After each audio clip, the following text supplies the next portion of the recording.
नमस्कार, मैं हूँ डॉक्टर मंजीत सिंह पटेल।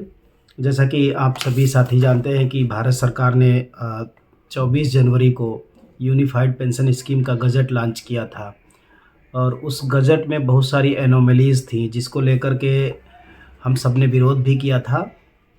और उसके बाद सरकार ने खुद ही यूनिफ़ाइड पेंशन स्कीम के मामले में कुछ सजेशन माँगे थे। वो सभी देश के सभी कर्मचारियों से माँगे थे।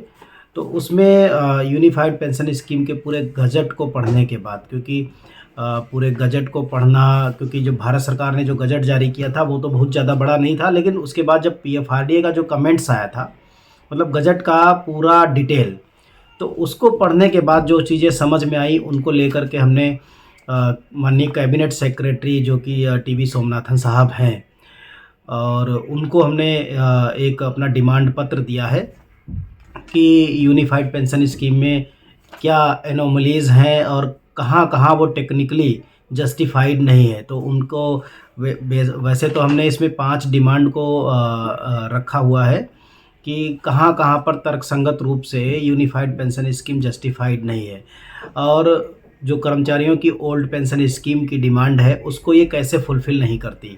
दोस्तों, ये याद रखने की ज़रूरत है कि हमारी डिमांड ओपीएस की है, ओपीएस नाम की नहीं है।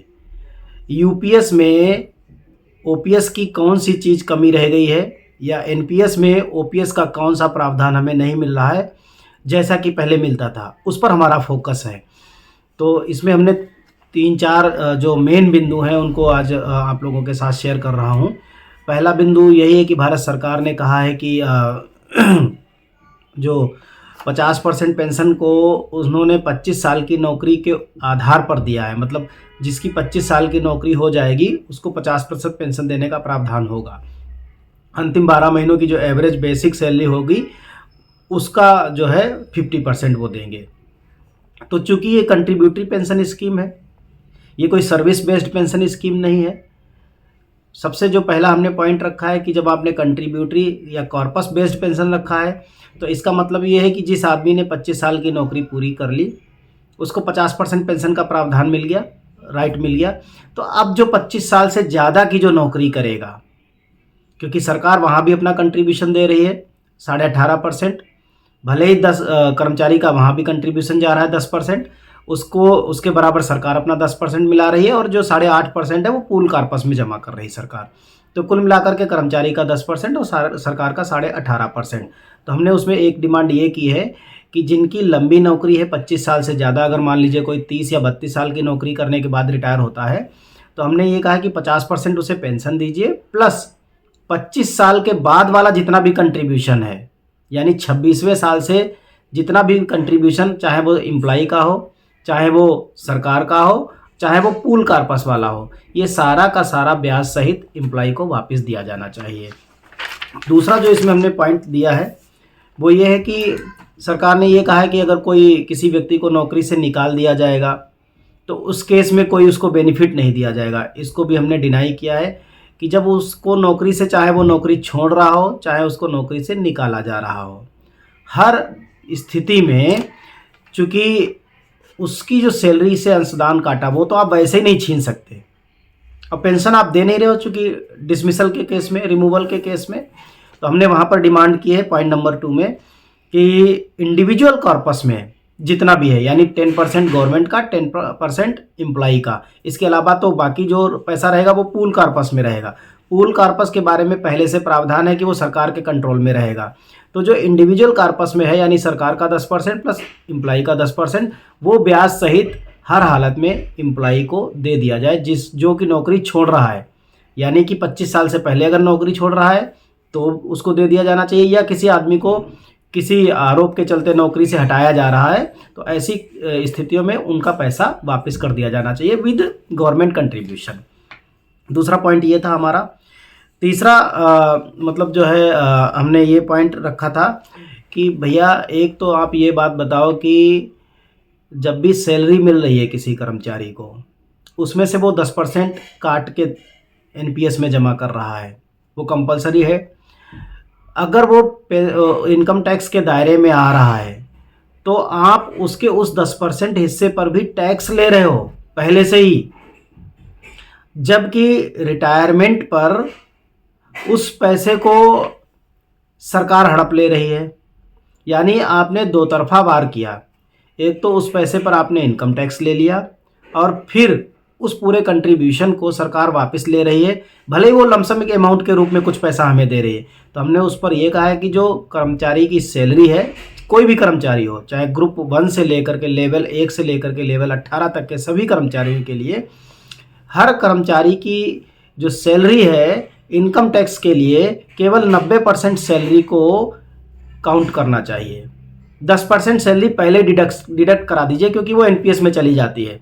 उस पैसे पर कोई इनकम टैक्स होना ही नहीं चाहिए, क्योंकि एक तरफ तो आप इनकम टैक्स भी ले रहे हो उस पर, और दूसरी तरफ वो पैसा रिटायरमेंट पर आप जमा करा ले रहे हो, उसका छीन ले रहे हो।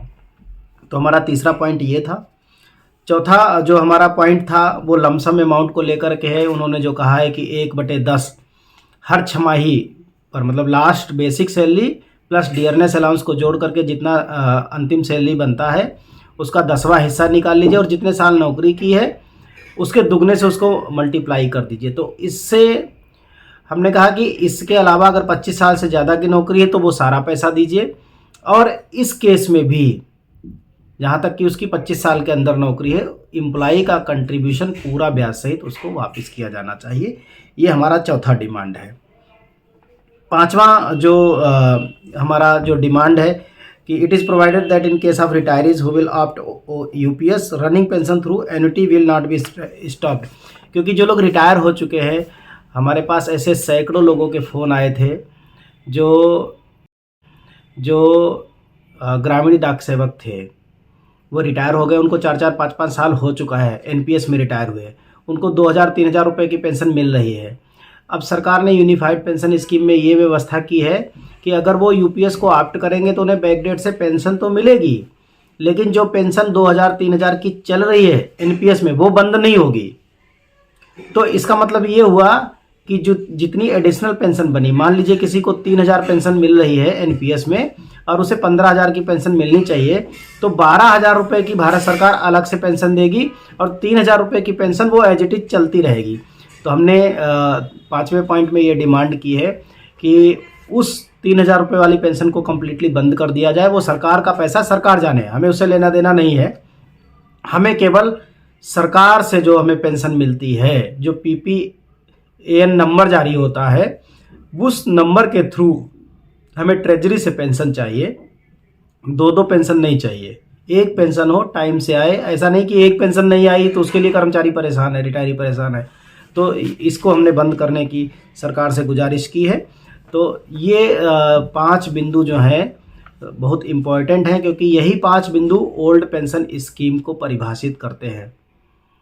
वो चाहे यूपीएस हो चाहे एनपीएस हो, अगर इन 5 बिंदुओं का सुधार हो जाता है तो चाहे वो एनपीएस हो चाहे वो यूपीएस हो, वो अपने आप ही ओल्ड पेंशन स्कीम बन जाएगी। हमने ये भी कहा है इसमें कि अगर आपने इसको लागू करने से पहले इनका निदान नहीं किया तो all India NPS employees federation, national mission for old pension scheme Bharat मजबूर होगा, संसद का घेराव करेगा, विरोध प्रदर्शन करेगा, दिल्ली में रैलियां करेगा, पूरे देश में रैली करेगा। और अभी हम इंतज़ार कर रहे हैं जब तक कि ये लागू होने से पहले इसके सुधार नहीं आ जाते, क्योंकि सरकार ने सुझाव मांगे हैं तो डेफिनेटली कुछ बदलाव करके सरकार भेजेगी। और अगर नहीं होता है तो हम 13 अप्रैल को अपने राष्ट्रीय अधिवेशन में ऐलान करेंगे कि किस दिन पर हम यहाँ पर संसद घेराव या विरोध प्रदर्शन या रैली, जो भी हमें करना है वो हम रणनीतिक रूप से करेंगे, मजबूर होंगे उसके करने के लिए। बहुत बहुत धन्यवाद। जय हिंद, जय भारत।